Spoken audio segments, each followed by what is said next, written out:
Hey guys, Amanda here, and in this video I will be recapping Bachelor in Paradise, Season 6, Week 3, Episode 6. So we go back where we left off, and Demi has required to see Chris Harrison, so Chris Harrison comes and talks to her, and she tells him that before Paradise she had been dating this woman named Christian. Chris Harrison's very supportive. Demi says she can't imagine not having Christian in her life. And Chris Harrison asks, can you imagine not having Derek in your life? We don't get an answer to that. So, She says she's feeling very conflicted. The closer she gets to Derek, the more she's thinking about Christian. Demi doesn't know what to do, especially because Derek took the news about her and Christian so well that he's an even better guy than what she thought he was. Demi's really scared that she's gonna make the wrong choice.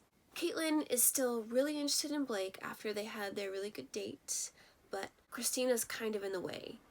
And Christina says that she's like, hey, I am here for friendship bros. She's not denying that fact to anybody. So Christina pulls Blake aside and wants to see where his head is at, what he's gonna do. He says he really enjoyed his date with Caitlin. He had a good time. Christina doesn't want him to make a mistake. She's trying to get that friendship rose from him. She knows there really isn't anything romantic there anymore. But Christina just wants to stay in paradise, you know? So as they're chatting, Caitlin and Kaylin are talking. And Kaylin is feeding Caitlin all this information about Christina. So Caitlin's just like, oh my goodness, like she's gonna ruin this between Blake and I. Christina's only here for a friendship rose, and we're here about making love connections. So after Christina and Blake are done talking, Caitlin pulls Christina aside and she's like, hey, I want to know your motive. So Christina starts to explain herself, and then Caitlin starts interrupting her, and Christina's just like, hey, no, let me say what I need to say. You asked me, I'm trying to tell you.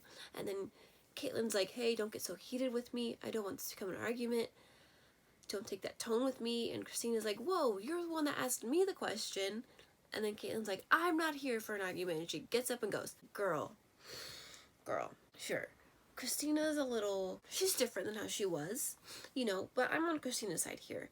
Like, you asked Christina the question about what her motive was.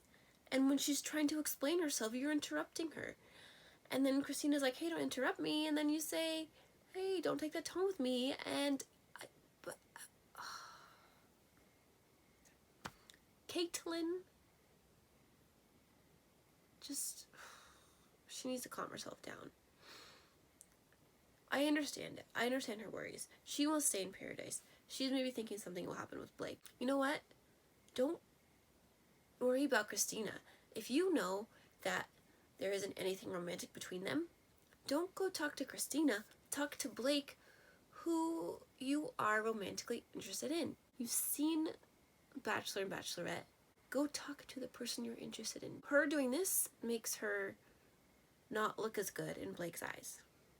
Now it's the next morning, and Hannah and Dylan are cuddling and sleeping on a daybed, and there's Blake somewhere else sleeping, and then there's Clay. He's running on the beach, he's working out, doing his thing, and it's kind of awkward. It's so silly. Nicole is sitting there, and she's like, yeah, oh my gosh, that's my man, so hot. But then she's getting, people are bringing her food. And she's like, I got some tacos or whatever. I forget exactly what she says. What am I watching? I don't know what I'm watching, but I'm kind of here for it. And I want some of those tacos, dude. I want some beachside service. Like, hello? Katie tells Chris that he can explore his options if he wants to. And he asks her, what do you want me to do? And she says, I want you to do what you want to do. That's not what he wants to hear. He wanted her to be like, if you go on a date, then I'm gonna get really mad. Now she's put this seed of doubt in his head. Then Jen Saviano enters, and she's obviously got a date card. Dean thinks she's one of the most beautiful women in the world. First, Jen pulls aside Blake, and then we find out from Kaylin that when Blake was ghosting Kaylin, he was also talking to Jen. But then Blake says Jen was not at Stagecoach. Nothing has happened between us. I don't know who to believe. And then Blake says, yeah, if Jen asks me on this date, I'm down to go. Then she pulls Dean aside, and Kaylin is so worried. He's gonna go on a date. Then she sees them, and he has his arm around her, and so she's just like, oh, he's gonna go on this date, and he's gonna have a great time. So after his conversation with Jen, he goes to Kaylin, and he's like, Kaylin, I need to go talk to you. Just kidding, I'm not going on a date. Like, Dean. That's the second time he's done that to her. And I'm not Kaylin's biggest fan, but I mean, anybody would be annoyed.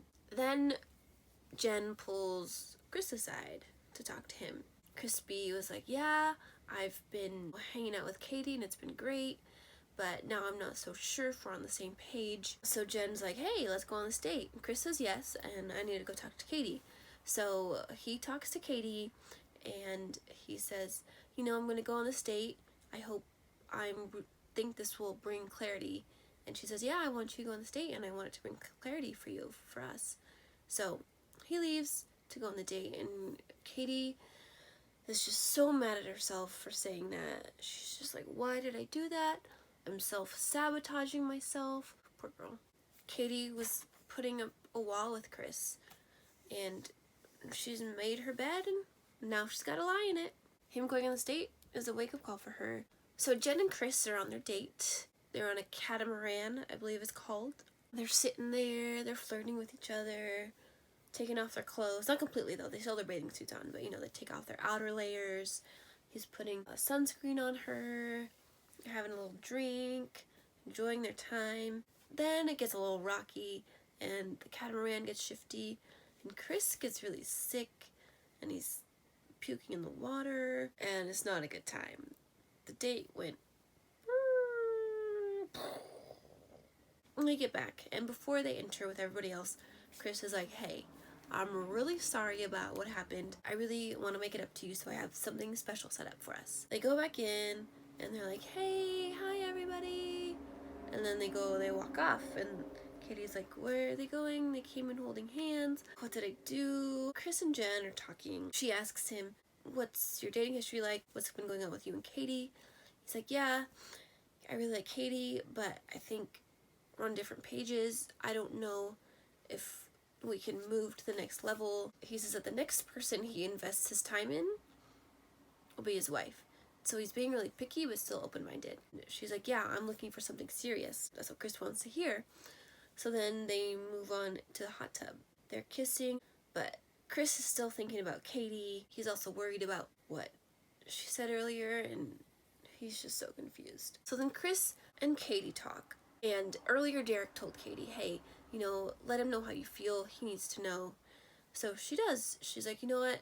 You going on this date made me realize how much I really like you and how much I feel for you. And I want to keep this going. And Chris is like, I don't like that me going on this date made you realize this. Like, I wish you had known. And she's like, no, that's not it. I already knew. It was really hard to admit. His head is just all over the place. He's not sure what he wants to do. So I think Chris likes Katie a lot, but I feel like Katie's more of a risk than Jen. And he just met Jen. But he, as he said, he wants to invest all his time in one woman, and he wants that one woman to be sure about him. And he's not sure if Katie is sure about him. So that's the tricky part. So then, there's more silliness and cuteness with Clay and Nicole, and Nicole says, this is very serious. I had a song to sing for you. So she sings him the song, and it's not that serious of a song, but it's really cute. The gist of it is she really likes Clay, and Clay loved it. And they're just super cute together. So the next morning rolls around, and the couples are being really cute.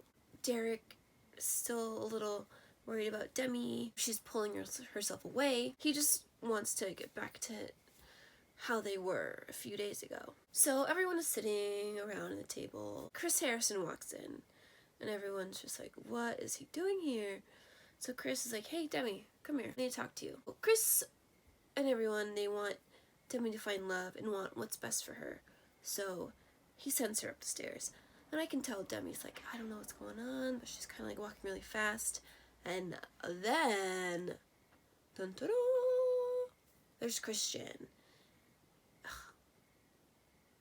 Demi's face is adorable. She's like, oh my god. They're reunited. She gives her a big hug.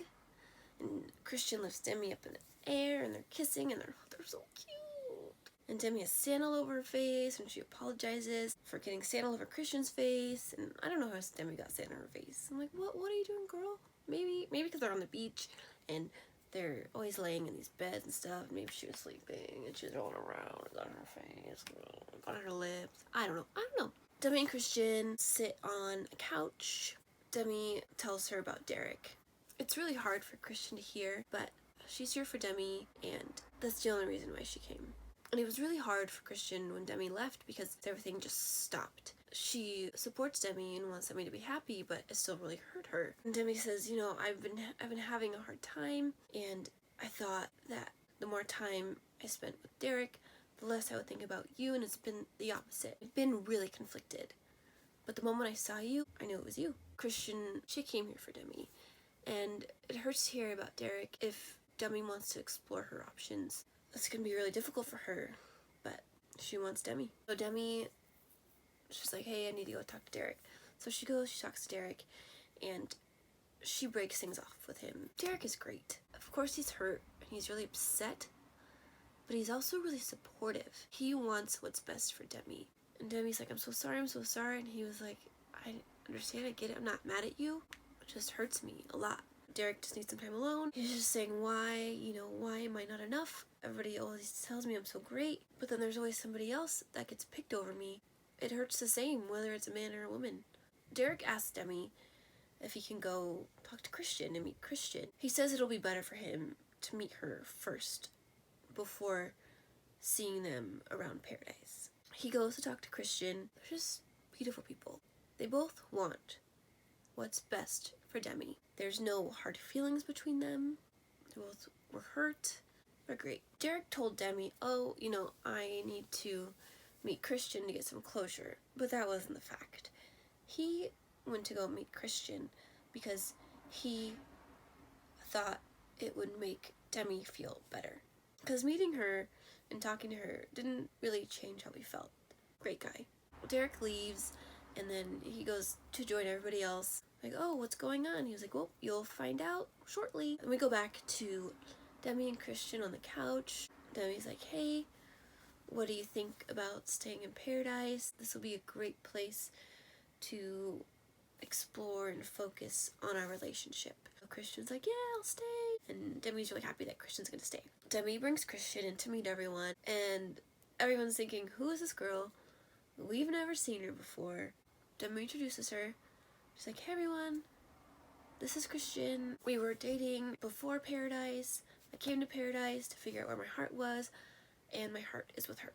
Everyone is so great, and they're so supportive and proud of Demi and Christian. Shortly after, Hannah enters with a date card, and it's for Demi and Christian to go on a date to rekindle their flame. So they're both getting ready, and Christian's she's still so confused and conflicted, and I think she just needs some answers. So Demi comes out first, and she looks really cute in this red pantsuit, and Derek gives her a hug, and she's like, I'm so sorry, I'm so sorry. And he's like, no, I just want you to have a good time. I want you to be happy. So they leave for their date. They're in this nice resort, and Christian needs answers. She needs to be able to trust Demi, because you need to have trust to be able to love. Christian needs Demi to be on the same page as her and to commit only to her, because she doesn't want to stick around if Demi is still exploring other options. She tells Demi it was hard to hear about Derek because she felt like Demi was doubting them and what they had. Demi says she is scared of commitment, and she admits that in order to realize how she really felt about Christian, she needed to date someone else. Now she knows how she feels, and she doesn't want to run from commitment anymore. Demi has found what she wants, and she's all in with Christian, and they kiss, and they say I love you to each other. Now a weight has been lifted, and now they can take the next step in their relationship. They cheers to a beautiful future and happiness. Demi wants to prove that she is worthy of Christian's love. She wants to show Christian all the love that Christian has shown her. So for next week, Haley and Tajwan enter. They are both going for JPJ. And then Tajwan kind of spirals. I don't know, she's very interesting. She's kind of like, JPJ, don't eat the date food. No one eats the date food. And then he eats it, and she freaks out. And then she tells Haley, I'm happy you're here, just kidding. And then she has like a breakdown on the beach, and she's like, oh, paramedics come, and she's like, I want some guacamole. I don't know. Kaylin is worried about Dean. Katie is afraid that Chris B won't give his rose to her, and that, she made a mistake. And then, right before the rose ceremony is about to begin, Chris Harrison says, the rules have changed. And at the very end, we find out that Demi has no idea who Nelson Mandela is. And she needs to look him up. So yeah, do it, girl. Nelson Mandela. I have one more question about this episode. When did everyone stop disliking Blake? Because in this episode, we see a lot of people talking to him and telling him how they feel. Like Katie, I think Derek, and then when the girls are talking about Christina, they're kind of defending Blake. We do know one thing: Blake will not be the Bachelor. Thank you for watching, and I hope you have a wonderful day, a wonderful week, a wonderful month, a wonderful year, and a wonderful life. Bye!